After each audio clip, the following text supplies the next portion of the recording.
you know, a feminist, non-feminist film about women who can do the same thing as men. It's not about feminism, it's about equality, which I love.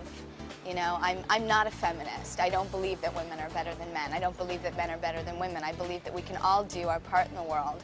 So to do a film about that and to been trained in cowboy camp for 3 months and to go through the paces that we did and do everything that we went through to do this film, I think it came out, and the struggle is so honest that, you know, and we do our own stunts and you see us doing all these things that, you know, traditionally men do in Westerns. I think it's a nice change of pace. To make a Western, especially nowadays, is very, very difficult, you know, to be of the period and to make it look right, you know, and to do a traditional Western. It was just great fun, and I think there is the traditionalism in the film, you know, which is so important. It's not a 90s film, you know. It has a 90s premise and it has a 90s purpose, but you know, it's definitely the old style. Had you ever held a gun, or well? Yeah, I did Gun before, Crazy. So, yeah. But this was a little different. I mean, as far as a Western, like you said, slinging the gun and twirling it. Oh, absolutely. I mean, thank God I had worked with, you know, we worked with 9mm and revolvers and Gun Crazy, but these guns are completely different. I mean, these are the old, true Western-style guns, and they're nothing like the guns nowadays.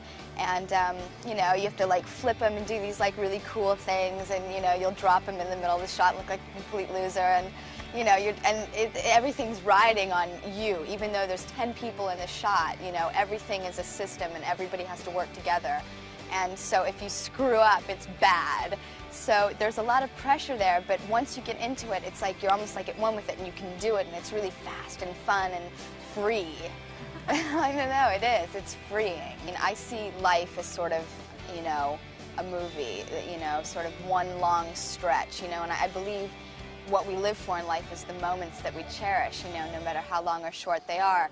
But the great thing about this film was how many of those there were, moments that we shared together, either individually in our own personal lives, because, you know, we were in a world and an environment for 5 months that was so different, that was so secluded from the outside world. Oh, this experience really changed my life. Being this girl and being where we were and working with powerful and strong and intelligent women for 5 months, you know, and pulling together, and, you know, here we have a film that shows it. The one thing I always hope to do is I never want people to look at the screen and say, oh, that's Drew Barrymore. I always want them to believe me as the character. That's so important to me.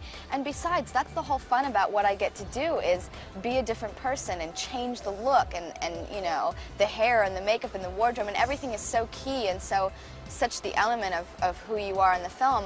I think it's great to go as far as you can with that, you know, so I never want to let anybody down by seeing that it's me. I always hope that they believe me as the person. If men leave this theater being afraid of women, then they've taken the wrong idea about this film. It's not. It's about not to be afraid of women and to let them do what they want to do, and to let them be free, you know, because we're all just trying to live our lives, and I don't think that anybody should repress themselves or each other, personally.